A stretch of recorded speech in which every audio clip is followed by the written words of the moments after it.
Olá, meus amigos. Aqui é o André, professor de xadrez infantil. Aqui está o meu contato. E vamos lá. Para aqueles que não sabem nada de xadrez, quer começar a aprender agora, eu vou dar algumas ideias, algumas informações básicas. Não vou me aprofundar muito. Eu quero ensinar apenas o básico do movimento das peças e algumas possibilidades, tá bom? Então, o jogo de xadrez, ele é um jogo praticado num tabuleiro de 64 casas, 32 pretas, 32 brancas ou cores claras, cores escuras, cores que não sejam iguais, de preferência, né? Embora dá para jogar o xadrez também em um quadro quadriculado sem cor. Bom, vamos lá. O xadrez é um jogo sequencial, então o jogador A começa, o jogador B na sequência, depois o jogador A de novo. Então é uma vez de cada um, interruptamente. E você não pode passar a jogada. Quando é a tua vez de jogar, você é obrigado a jogar. E no xadrez, vamos começar pelo princípio. Esse é um jogo que não importa a quantidade de material de peças que você tem. Na verdade, cada conjunto representa como se fosse um exército medieval. Você tem um grupo de força que vai enfrentar outro grupo de força. O território a ser conquistado e usado para fazer os ataques é o tabuleiro. Dentro desses 64 quadrados vai acontecer das maiores batalhas que você já viveu.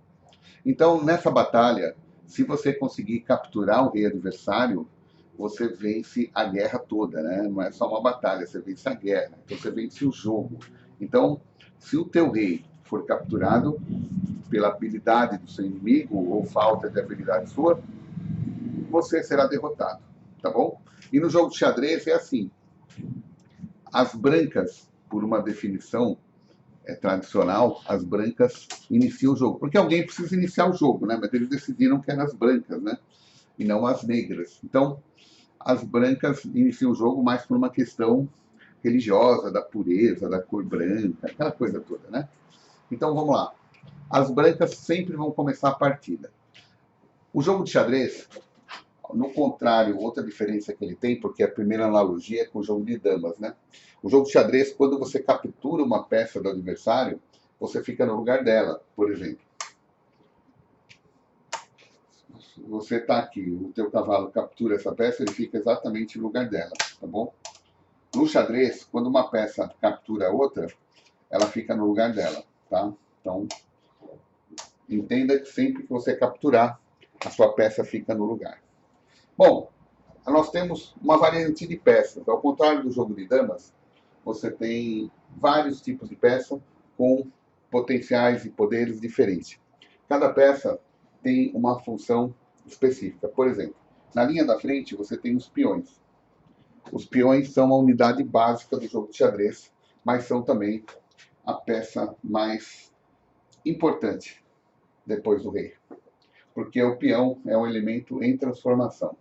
O peão, quando o peão atinge o outro lado do tabuleiro, ele passa por trás das defesas inimigas e chega aqui, ó, no castelo do adversário, o peão pode se transformar em qualquer peça do tabuleiro, menos o rei e o peão.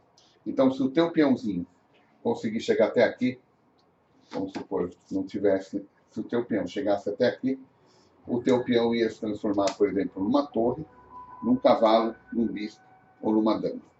Você que escolhe. Nós chamamos isso de promoção. O peão é promovido a uma peça superior pelo mérito de ter cruzado todo o tabuleiro, né? Todo o campo de batalha com vida, intacto. Então, o peão é uma peça fantástica. Nunca despreze um peão. Ele pode mudar o destino de uma partida se ele se transformar lá numa dama, numa torre, num cavalo, num bispo, de acordo com a tua necessidade. Nunca se esqueça disso. Não há promoção apenas para dama. Você que escolhe a promoção. Você pode escolher o torre, cavalo, bispo e dama. Em algumas partidas complexas, você escolher o cavalo vai te auxiliar a dar um checkmate no adversário. E às vezes você escolher a dama, você não consegue dar esse checkmate, tá bom? Então, o peão, ele é uma peça sensacional. O peão, uma regra do peão, o peão só caminha na direção para frente, ou linha reta, ou nas diagonais, se for uma captura. O peão, ele só pode capturar uma peça adversária pelas laterais, pela diagonal do seu quadrado, por aqui, ó. Por exemplo, aqui, esse peão branco pode capturar essa peça, ou pode capturar essa peça também, o outro peão. Ou qualquer outra peça que exista no jogo. Então, o peão, ele vai sempre se deslocar em linha reta. Na verdade, o peão ele pode se deslocar uma casa de cada vez, né? Por exemplo, jogou aqui, esse jogou aqui, jogou aqui, esse jogou aqui, tá bom? Então, essa seria uma sequência de peões. Acontece que houve uma mudança nas regras há muito tempo atrás para melhorar o jogo de xadrez. Então, o peão passou a poder, no primeiro momento de cada peão, ele pode pular para duas casas, tá? Seria assim. Apenas o primeiro, depois é só uma casa só e para frente. O peão jamais vem para trás. O peão, ele pode pular duas, esse peão pode pular duas, esse peão pode pular duas, todos os peões podem pular duas casas, mas depois é só uma. Agora, é importante você entender que também existe uma regra misteriosa do xadrez que chama en passant. O que é o en passant? Já que o peão pode pular duas, vamos supor que o teu inimigo estivesse aqui, ó, o peão inimigo estivesse aqui, você pula duas casas e passa pelo confronto, sem se confrontar com o inimigo, e ganha uma posição para subir. Então eles criaram uma regra chamada en passant, que essa regra é assim: se você passar pelo seu inimigo duas casas, o seu inimigo tem o direito, é facultativo, quer dizer, ele pode escolher se ele vai deixar você embora ou ele vai capturar teu peão. Então, se o teu inimigo deixar, você segue em frente. Se o teu inimigo não deixar, não aceitar, ele captura o teu peão, tira o peão, aí a sequência, se você quiser outro peão seu, captura o dele, tá bom? Então, o en passant é uma regra de escolha. Você tem uma escolha para fazer. A primeira regra de escolha é a promoção do peão, que você pode escolher se ele pode virar uma torre, um cavalo, um bispo ou uma dama. A segunda escolha é o en passant, se você decide se você quer confrontar o peão adversário ou não, tá bom? Então, essas são as duas primeiras regras de escolha do xadrez, tá bom? Então, o peão, lembre-se, ele vai andar, pode andar uma ou pode andar duas. Você que escolhe se você está jogando de brancas. E, no caso do en passant, se você deslocar duas, o adversário de pretas pode permitir ou não. Se ele não concordar, ele simplesmente captura a sua peça aqui e nós temos a sequência. Tá bom? Então, pretas têm uma escolha a fazer quando o peão passa pelo seu peão. O peão branco passa pelo seu peão preto. E da mesma forma, o contrário. Se o peão preto passar pelo peão branco, você pode simplesmente capturar ele aqui e tirar o peão do adversário do jogo. É uma regra totalmente válida. Chama en passant, en passant, en passant, não importa. Essa regra não pode ser desprezada, que é muito importante. Como todas as regras, o bom jogador tem que conhecer todas, tá bom? Então, falando sobre o peão, agora nós vamos falar um pouquinho sobre a torre. A torre é essa peça que fica na extremidade dos tabuleiros, né? E a torre, ela se desloca na vertical ou na horizontal. No xadrez, com exceção do cavalo, nenhuma peça pode pular por cima da outra. Então, você não pode fazer isso. Você tem que tirar o teu peão, fica a torre aqui, depois deslocar, tá bom? Você não pode pular por cima das peças. A única peça que tem capacidade de pular é o cavalo. O cavalo é a peça misteriosa do xadrez, que é muito difícil o cérebro analisar rapidamente, no primeiro momento, a capacidade do cavalo, porque o cavalo não é linear. A torre é um elemento linear. Você visualizou a torre, você sabe que ela pode vir para cá. Se ela está aqui, ela pode ir para lá. Cruzar o tabuleiro. Ela vai a toda a extremidade do tabuleiro quando é possível.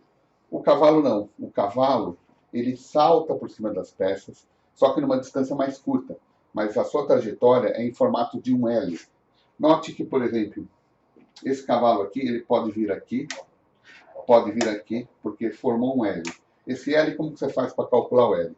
Da casa que o rei está, ele anda mais 3 casas formando um L.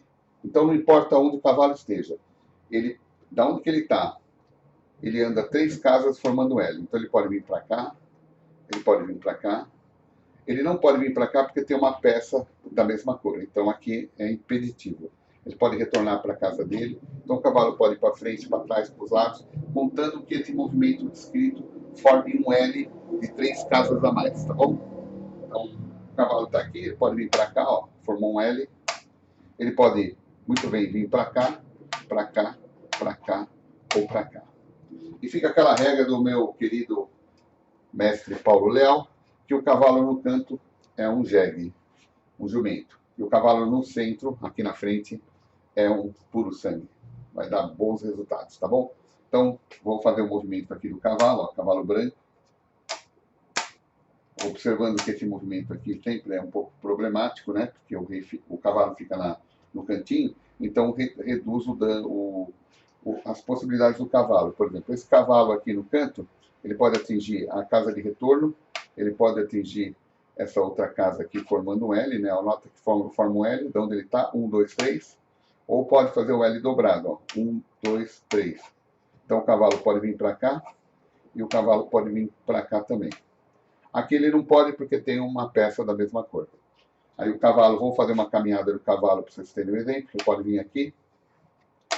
Daqui ele pode vir para cá. Daqui, se ele quiser, ele pode capturar esse peão ou esse, que são o final do L de 3 casas, tá bom? Então o cavalo ele pode se deslocar em L. Quanto mais o centro do tabuleiro, mais casas o cavalo vai ameaçar. Normalmente no centro, por volta daqui, ele ameaça 8 casas simultaneamente, o que lhe dá um poder excepcional. Depois do cavalo, nós temos o bispo, né? Nós vamos ter um bispo para controlar as casas escuras e um bispo para controlar as casas brancas. Então, esse bispo, ele pode vir até aqui, ele pode vir até aqui, ele anda quantas casas estiverem livres na sua diagonal. Se tiver um peão aqui, ó, ele pode vir aqui e simplesmente capturar esse peão, tá bom? Então, o bispo, ele é o dono das diagonais. Para isso, você tem um bispo na casa preta e um bispo na casa branca. A desvantagem da torre em relação ao bispo, não, melhor, a vantagem da torre em relação ao bispo é que uma torre pode proteger a outra, formando um canhãozinho, uma linha de força autoprotegida. Então, uma torre pode proteger uma torre. Mas um bispo não pode proteger outro bispo, porque eles trabalham em casas de cor diferente, tá bom? Então, temos aí o bispo, que é o rei das diagonais. A torre é a rainha das colunas e das linhas do tabuleiro. O cavalo, que é o surpreendente e misterioso caminhar em L, né? O saltitante, a única peça que pode saltar. E nós temos o rei, o famoso rei, a peça mais importante do tabuleiro. O rei, ele só pode andar uma casa de cada vez, tá? Uma casinha de cada vez, para frente, para trás, em todas as direções. Coisas que o rei não pode fazer. O rei não pode se submeter à ameaça. O rei não pode, por exemplo, vir aqui na frente dos peões. Porque esse peão pode tomar conta dessa casa, né? E esse aqui também. Então o rei não pode. O rei não pode se oferecer ao ataque. Se o cara fizer assim, o teu rei tem que recuar. Se o cara fizer assim, ó, o rei tem que recuar. O rei não pode ficar, quando ele é ameaçado, ele precisa sair fora da ameaça, porque senão você comete uma infração no jogo. Se o teu adversário fizer isso, não te avisar nada, e você mexer outra peça, num torneio é considerado uma infração, e você vai perder um ponto importante. Então, toda vez que o rei é ameaçado, lembra da regra, ou você tira o rei da frente, ou você destrói a peça, tá? Isso que é importante. Ou você vai embora com o rei para outro lugar, ou coloca uma peça na frente. Então, o rei é a peça mais importante, a sua velocidade é muito pequena, ele anda uma casinha só de cada vez, em qualquer direção. Agora vamos falar da rainha. A rainha é a peça mais poderosa do tabuleiro. Por quê? Porque a rainha, ela controla todas as posições do tabuleiro. Ela só não anda igual o cavalo, mas ela controla as diagonais, quantas casas ela quiser, controla as horizontais, quantas casas ela quiser, e ela controla também as verticais. Então a rainha, quando ela está em qualquer posição, no centro do tabuleiro, ela consegue se deslocar em 8 direções simultaneamente, tá? Então a rainha está aqui no meio, né? Vamos fazer um exemplo. A rainha pode andar nas diagonais, ó, primeira posição, segunda posição, terceira posição, quarta posição, quinta posição, sexta posição, sétima posição, oitava posição. Então a rainha ela pode se deslocar, não tendo uma peça na frente, em todas as posições possíveis. Vamos supor que eu tenho esse peão aqui, ó. Eu quero capturar com a rainha. Tá aqui, ó. Capturou, tá? Então, ela fica no lugar da peça capturada. A rainha é super importante, ela vale em torno de 9 pontos, a torre vale 5 pontos, o cavalo e o bispo vale de 3 a 4 pontos, o rei vale infinitos e o peãozinho um pontinho só, coitado do peão. Mas o peão, como eu disse, é a peça, é a fênix, ele pode ser promovido e se transformar em outra peça, tá bom? Então, as situações são infinitas aqui no jogo de xadrez. Você não pode esquecer que o rei não pode ser ameaçado. Vamos supor, se tem uma posição aqui que a tua torre ameaça a captura do rei, você é obrigado. Aqui o rei não tem por onde fugir, você tem que colocar uma peça na frente. Você é obrigado a fazer isso, tá bom? Você é obrigado. Se você não fizer isso e mover outra peça num torneio, é considerado uma infração e você é advertido. E você cometeu uma infração. Então, toda vez que o rei for ameaçado, você tem 3 saídas. Ou você foge com o rei para não ser mais ameaçado, ou coloca uma peça na frente, ou aniquila a rainha. Vou citar um exemplo aqui. Vamos supor que eu faço isso e ameaço seu rei. Aqui você não tem para onde fugir, você pode colocar uma peça na frente. Só que é mais vantajoso para você aniquilar a ameaça. Aí teu bispo vem aqui e captura a rainha, tá bom? Então, essas regrinhas básicas você vai ter sempre que observar. Existe também outro movimento inédito no xadrez, que é o roque. O que seria o roque? O roque é quando você está desenvolvendo o seu jogo, né? Está desenvolvendo o seu jogo e... Vamos colocar aqui para ficar mais fácil. Ó, vamos supor que você desenvolveu bem suas peças e agora não existe nenhuma peça entre o teu rei e a tua torre. Entre o teu rei e a torre do lado da dama. Ah, no xadrez, você tem que dividir o tabuleiro em 2 hemisférios. Daqui para cá nós chamamos ala do rei, daqui para cá ala da dama. É como se fosse um castelo, onde metade do castelo é dividido no meio. Um lado, as muralhas são do rei, e outro lado, as muralhas é da rainha, da dama, né? Bom, vamos lá. Então, se não há peças entre o rei e a torre, você pode optar, olha, mais uma escolha do xadrez, você pode optar em fazer um movimento duplo que é permitido só uma vez na partida, que é o roque, roll, temos o roque. O roque é assim, você vai pegar o rei, colocar aqui em G1, colocar a torre em F1, nessa posição. Esse é o famoso roque pequeno. Você só pode fazer o roque com outra condição, se as peças do roque não estejam sendo ameaçadas pelo inimigo. E esse caminho do rei não esteja sendo ameaçado por um bispo, por exemplo. Por exemplo, se aqui nós estamos aqui, ó, vamos fazer uma simulação. Se eu tenho aqui o rei, eu não posso fazer o roque aqui, porque o bispo está interferindo na posição que o rei vai ficar. Então, eu não posso colocar o meu rei em ameaça, não posso fazer o roque, tá bom? Então, nesse caso, eu faria o roque aqui, por necessidade, o roque grande. Como que é o roque grande? O roque grande é mais legal ainda. Você pode pegar o rei, colocar na casa C1 e a torre aqui, tá bom? Então, esse é o roque grande. Porém, o roque grande tem uma desvantagem. Esse peão aqui fica de cara, desprotegido, né? Então, você deve fazer o roque sempre depois do seu adversário e dependendo da tua estratégia, tá? Então, o roque, por exemplo, o inimigo fez o roque primeiro na ala do rei. Então, você pode fazer o teu roque grande na ala da dama e lançar um ataque maciço de peões para cima da ala do rei para desguarnecer. Então, você tem 2 tipos de roque, reprisando. Roque pequeno e o roque grande. E toda vez que você for jogar no torneio, você tem que usar somente uma mão para movimentar as peças. E nos torneios tem uma regra básica, que você também deve treinar. Colocou a mão na peça, você deve jogar, tá? Postou a mão na peça, tem que jogar com aquela peça. Se não tiver uma jogada possível para fazer, é uma infração. E você não pode pôr a mão numa peça e jogar com outra. Nem jogar com as 2 mãos. Nem bater no relógio, por exemplo, que você vai aprender depois, com a peça, tá? A mesma peça que você usou, por exemplo, para fazer um roque, fazer um movimento, é a mão que você vai acionar o relógio. Então, Muita calma nessa hora para que você não cometa erros básicos. Então, regrinha básica: colocou a mão na peça, joga, senão é tremendamente falta de educação. Se você estiver jogando com um amigo, brincando, treinando, combina com ele: posso pôr a mão na peça? Pode, para não ter confusão, tá bom?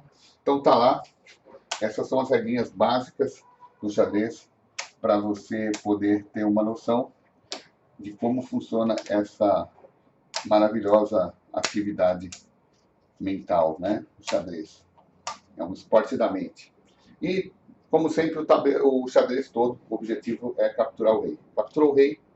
Agora eu vou falar de outra regra que é muito importante, que é o afogamento. O que é o afogamento? O afogamento é quando o seu rei está numa posição. Vou fazer uma situação hipotética aqui, tá? Vamos lá, vamos colocar uma posição aqui hipotética de um afogamento, tá bom? Então nós temos aqui, vamos supor que nós não teríamos mais essas peças, tá? Esquece essas peças aqui. O rei está sozinho e você, vamos fazer uma posição melhor aqui. Vamos posicionar um cavalo aqui. Vamos fazer um afogamento bem simples. Não tem mais essas peças pretas. Você só tem o rei na partida. Se você tiver um peão, por exemplo, um peão está bloqueado aqui, não tem para onde ir. Então você não teria mais essas peças aqui. Podemos esquecê-las. Vou fazer para você visualizar melhor. Nesse jogo aqui, você não tem mais nenhuma peça. Você só tem o rei, um cavalo e uma torre. Tá? Então, nesse caso, o teu rei está aqui embaixo, né? Você não tem mais peças brancas, que não importa. E você, mesmo que você tenha peças, se isso acontecer, ó, você coloca a torre aqui, a torre controla a vertical e a horizontal. O rei, ele não tem para onde ir, concorda? Ele está preso. O rei está preso num lugar que ele não está sendo ameaçado, porém ele não pode ir para lugar nenhum. Se obedecer essas duas informações, essas questões, o jogo acaba empatado.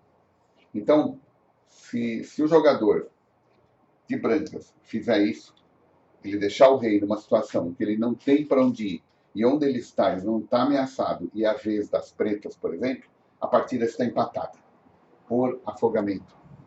Tá bom? Então, por exemplo, se o jogo está aqui, jamais você pode fazer isso. Se o rei está preso aqui nessa coluna, você tem que vir com o rei e terminar o jogo, por exemplo. Então, vamos supor, hipoteticamente, estamos aqui a vez das pretas, a vez das brancas. Eu jogo a torre para cá. O rei está confinado aqui dentro dessa linha e aqui você vai conseguir executar o rei com muita calma. Aproveitando, vou mostrar como é que executa o rei nessa situação. E para cá, você vem vindo com o seu rei. Ó, ele não pode vir para cá, ele tem que voltar. Ó, ele não pode vir aqui porque o cavalo captura. E ele não pode sair dessa linha porque a torre prende. Aí o rei volta para cá. Quando o rei voltar para cá, ó, simplesmente você fica de frente. O rei vem para cá. Ó, você faz um movimento de retardo, espera. O rei é obrigado a vir para frente e você desce a torre. Aí o rei está ameaçado. Ele não pode vir para cá porque o seu rei, controla a casa, controla a casa, controla a casa. O rei não tem para onde ir, mas está ameaçado. Checkmate. Então aqui você pode ter uma ideia de um checkmate quando o rei não tem para onde ir e está sendo ameaçado. E você não tem nenhuma peça para pôr na frente, nem pode capturar a peça que está ameaçando. Então aqui é um exemplo de um checkmate do jogo de xadrez, tá bom? Espero que vocês tenham entendido as regras. Elas são bem simples depois assimiladas. E para todo mundo que está começando no xadrez, comece fazendo a guerrinha dos peões, tá bom? Essa é a dica que eu dou para você que quer começar a aprender o xadrez. E diria para você que o xadrez tem tanta informação que você acabou de entrar numa estrada fantástica do conhecimento. Parabéns a você. Meu nome é André. Se precisar de alguma coisa, estou sempre por aqui.